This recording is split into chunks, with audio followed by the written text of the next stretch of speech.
నమస్కారం.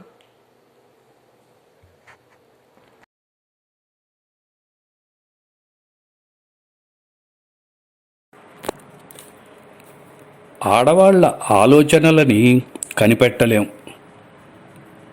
అసలు వాళ్ళ మూడ్ ఎప్పుడు ఎలా ఉంటుందో అన్నది ఎవ్వరికీ తెలియదు అని ఆడవాళ్ళ గురించి అంటూ ఉంటారు.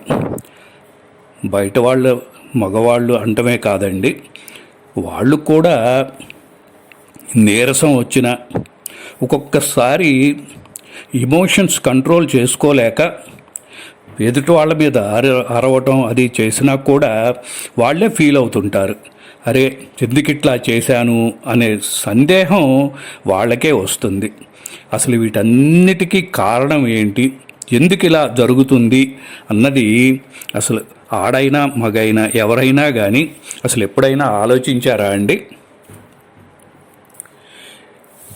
ఈరోజు మన కార్యక్రమంలో ఈ మూడు ఇలా మారటానికి ఏంటి కారణం అనేది తెలుసుకునే ప్రయత్నం చేద్దాం. బాగా ఎండగా ఉంది కదా అని చెప్పి వడియాలు పెడదామని చెప్పి వడియాలు పెడతారు. వడియాలు పెట్టంగానే టపటపా వర్షం పడుతుంది. అట్లాగే పెద్ద వర్షం పడుతుంది కాబోలు అనుకుని రెయిన్ కోట్ పెట్టుకుని బయలుదేరతాం. బయటకు వచ్చేసరికి ఆ మబ్బులు పోయి ఎండ వస్తుంది. అంటే ఏంటి? ఇదంతా ప్రకృతిలోని మాయ. ఇట్లాగే ఆడవాళ్ళ శరీరం కూడా ఈ ప్రకృతికి భిన్నం కాదండి. ప్రకృతిలో గనక వసంత, గ్రీష్మ, వర్ష, హేమంత ఋతువులు ఉన్నట్లే వాళ్ళ జీవితంలో కూడా ఇంకా క్లియర్గా మీకు చెప్పాలి అని అంటే నెలసరి అంటే మెన్సస్ పీరియడ్లో కూడా ఈ తేడాలు, చిహ్నాలు కనిపిస్తాయండి. ఆ టైంలో వచ్చే మార్పులే కాస్త ఇబ్బంది పెడతాయి. ఆ చిన్న చిన్న మార్పులు చూసే వాళ్ళకి కూడా కాస్త కష్టంగా అనిపిస్తాయి. ఇంతకీ ప్రకృతిలోని ఋతువులకి వీళ్ళకి సంబంధం ఏంటి అనేది ఒక్కసారి చూద్దామా? బాల్యం ఎంత అందమైన కాలమో కదండి. అమాయకత్వంతో ఆనందంగా గడిపేస్తారు చిన్నపిల్లలు. చూడండి, ఒక ఆడపిల్ల, 5-6 ఏళ్ళ ఆడపిల్ల పట్టు పరికిణి కట్టుకుని 2 జడలు వేసుకుని హాయిగా ఇంట్లో తిరుగుతూ ఉంటే లక్ష్మీదేవిలాగా ఎంత బాగుంటుందండి. ఇంటికే కళ వచ్చినట్టు ఉంటుంది కదా. అది చిన్నతనం. యుక్త వయసు వచ్చేసరికి అంటే అడాలసెంట్, వీళ్ళు 12-13 ఏళ్ళు వచ్చేసరికి హార్మోన్స్లో హెచ్చు తగ్గులు, శరీరంలో మార్పులు, సహజంగా శరీరంలో మార్పులు వస్తాయి. అవి మీకు తెలుసు. ఇవన్నీ కూడా ఉక్కిరి బిక్కిరి చేస్తూ ఉంటాయి. చూడండి, మీరు అబ్జర్వ్ చేయండి. ఈ 9th క్లాసు, 8th నుంచి 10th వరకు వచ్చే పిల్లలు చూడండి, ఫ్రెండ్స్తో ఎక్కువసేపు స్పెండ్ చేయాలని చూస్తారు. అట్లాగే వాళ్ళని మగపిల్లలు గమనించకపోతే కోపం, గమనిస్తే సంతోషం. ముఖం మీద చిన్న మొటిమ వస్తే కంగారు. ఇట్లాంటివన్నీ కూడా జరుగుతూ ఉంటాయి ఈ యుక్త వయసులో. దాని తర్వాత అడల్ట్హుడ్.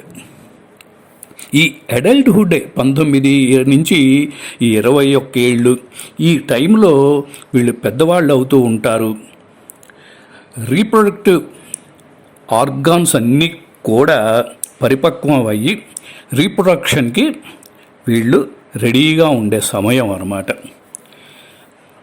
ఆ సమయంలో చూడండి, అప్పుడు కూడా చాలా అంటే చాలా మార్పులు వస్తాయి. They could not control there emotions. మీకు చాలా తొందరగా ఏంటంటే వాళ్ళు ఆకర్షించబడతారు. అమాయకత్వం, ఆకర్షణ, ఇవన్నీ కూడా ఆ సమయంలో వచ్చే మార్పులు. మీకు ఇక్కడ ఒక చిన్న ఉదాహరణ చెప్తాను. మళ్ళీ ఒక్కసారి మనం అభిజ్ఞాన శాకుంతలం గుర్తు చేసుకుందాం. శకుంతల కణ్వ మహర్షి పెంచిన విషయం మీకు ఇంతకుముందు తెలియజేశాను. శాకుంతలేభ్యో శకుంతల, పక్షుల చేత పెంచబడింది కాబట్టి ఆమె శకుంతల. అటువంటి శకుంతల ఒకసారి కణ్వ మహర్షి ఒక 2-3 రోజులు ఆశ్రమం విడిచి వెళ్ళవలసిన అవసరం పడుతుంది. ఈ 2-3 రోజుల్లోనే ఆయన ఆశ్రమంలో లేని సమయంలో దుష్యంతుడు అక్కడికి రావటం, ఈమె యుక్త వయసులో ఉండటం, వాళ్ళిద్దరూ ఒకళ్ళనొకళ్ళని చూసుకుని ఒకళ్ళ పట్ల ఒకళ్ళకి ఆకర్షణ కలగటం, ఒకళ్ళు కలవటం కూడా జరుగుతుంది.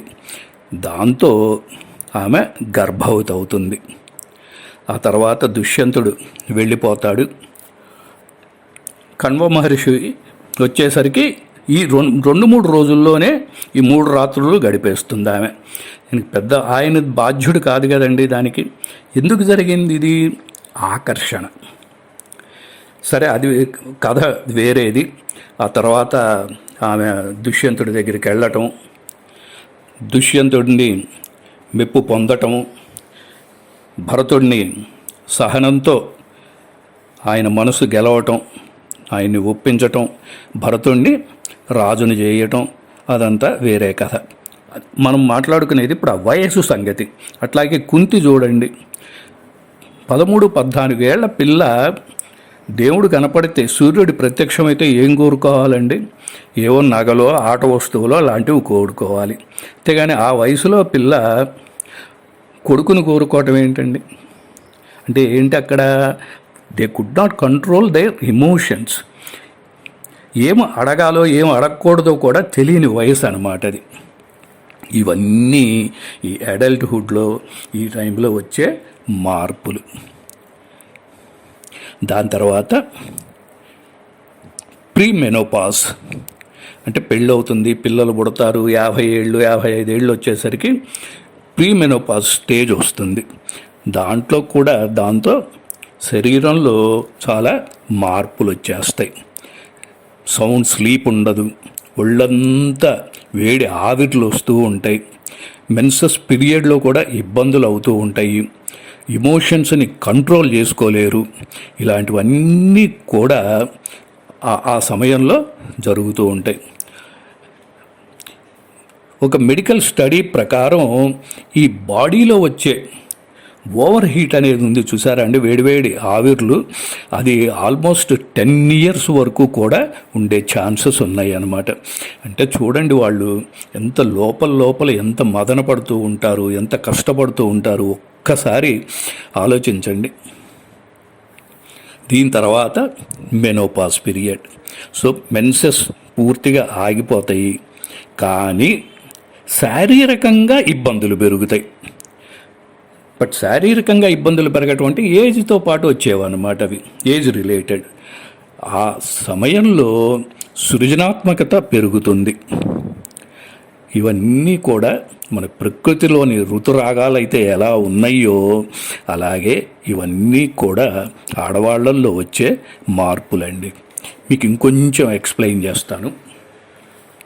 సహజంగా మెన్సెస్ పీరియడ్ 28 to 30 days కనుక రెగ్యులర్గా వచ్చే పీరియడ్ కనుక అనుకుంటే, ఫస్ట్ వీక్లో మొదటి వారంలో ఓవరీస్ నుంచి ఈస్ట్రోజన్ సిక్రెషన్ స్టార్ట్ అవుతుంది. ఎప్పుడైతే ఈస్ట్రోజన్ సిక్రెషన్ స్టార్ట్ అవుతుందో ఆ సమయంలో యాక్టివ్నెస్, పనిచేసే శక్తి చాలా ఎక్కువగా ఉంటుంది, చాలా యాక్టివ్గా ఉంటారు, ఆనందంగా ఉంటారనమాట. ఆ టైంలో ఏ పని అయినా కానీ ఇట్లా నిమిషంలో చేసేస్తా, చిటికలో చేసేస్తా అన్న సెల్ఫ్ కాన్ఫిడెన్స్ ఉంటుంది ఆ టైంలో, because of under the influence of estrogen. Second week వచ్చేసరికి ఈ ఈస్ట్రోజన్ లెవెల్స్ తగ్గుతాయి. దాంతో పనులు చేసుకుంటూ ఉంటారు, కాకపోతే ఉత్సాహం తగ్గుతుంది. ఆ టైంలో ఏమవుతుంది, సెకండ్ వీక్లో ప్రొజెస్టరాన్ హార్మోన్ లెవెల్స్ పెరుగుతాయి. అదే టైంలో ఎగ్ రిలీజ్ అయ్యి ఫాలోపియన్ ట్యూబ్లోకి ఎంటర్ అవుతుంది. సో అప్పటి వరకు చాలా ప్రశాంతంగా ఉన్న మైండ్ అప్పటి నుంచి కొంచెం భావోద్వేగాలని, వాళ్ళ ఇమోషన్స్ని కంట్రోల్ చేసుకోలేకపోతారనమాట. సో ఇవన్నీ తెలియక ఏమవుతాయంటే అండి, ఆ టైంలో సపోజ్ హస్బెండో లేకపోతే అన్నో లేకపోతే చెల్లో లేకపోతే అమ్మో కొంచెం కాఫీ పెడతావా అనేసరికి కూడా కోపం వస్తుంది, డిప్రెషన్ వస్తుంది, అసలు ఏం కంట్రోల్ చేసుకోలేని స్టేజ్లో ఉంటుందన్నమాట. అది ఎవరికైనా జరుగుతుందండి. అది 3వ వారంలో if there is no fertilisation, అండం ఫలదీకరణ కనుక చెందకపోతే hypothalamus gives an instruction to stop secreting oestrogen and progesterone అని ఈ సంకేతం పంపిస్తుంది. దానివల్ల ఏమైపోతుంది, అప్పుడు ఇంకా ఇరిటేషన్ పెరిగిపోతుందండి. చాలా ఇరిటబుల్గా ఉంటారనమాట ఆ టైంలో. ఒక్కసారి సివియర్ డిప్రెషన్లో కూడా వెళ్తారు. అందరూ వెళ్తారని కాదు, in rare cases it leads to even depression. ఏ పని చెయ్యాలనిపించదు, ఏమన్నా అంటే కోపం వస్తూ ఉంటుందన్నమాట. 4th వీక్లో ఈ హార్మోన్స్తో పాటు ఎగ్ పెరగటానికి మీకు ఇంతకు ముందు కూడా ఎక్స్ప్లెయిన్ చేశాను, ఎండోమెట్రియం ఏర్పడుతుంది. ఆ ఎండోమెట్రియం లేయరు అది కూడా హార్మోన్తో పాటు బయటకు వచ్చేసేయాలి. ఆ బయటికి రావడానికి రెడీ అవుతూ ఉంటుందన్నమాట. అంటే సింపుల్గా ఒక్క వర్డ్లో చెప్పాలి అంటే పీరియడ్ స్టార్ట్ అవుతుందన్నమాట. అంటే బ్లీడింగ్ స్టార్ట్ అవుతుంది. అంటే అప్పుడు ఆ టైంలో శారీరకంగానే కాదు, మానసికంగా కూడా చాలా అసౌకర్యంగా ఉంటుందండి. అందుకే ఆ టైంలో ఒత్తిడి, ఆందోళన ఇవన్నీ చెందుతుంటారనమాట. యాంగ్జైటీ ఉంటుంది, టెన్షన్ ఉంటుంది, ఇరిటేషన్ ఉంటుంది, కొట్టబుద్ధి అవుతుంది. ఒకళ్ళని చూస్తుంటే ఎవరైనా ఎక్కువ మాట్లాడితే కూడా వాళ్ళకి చాలా చికాగ్గా అనిపిస్తుంటుంది ఆ టైంలో. These things we have to understand. ఎందుకు వాళ్ళు అట్లా మూడ్ స్వింగ్లో ఉన్నారు అనేది అర్థం చేసుకోవాలండి.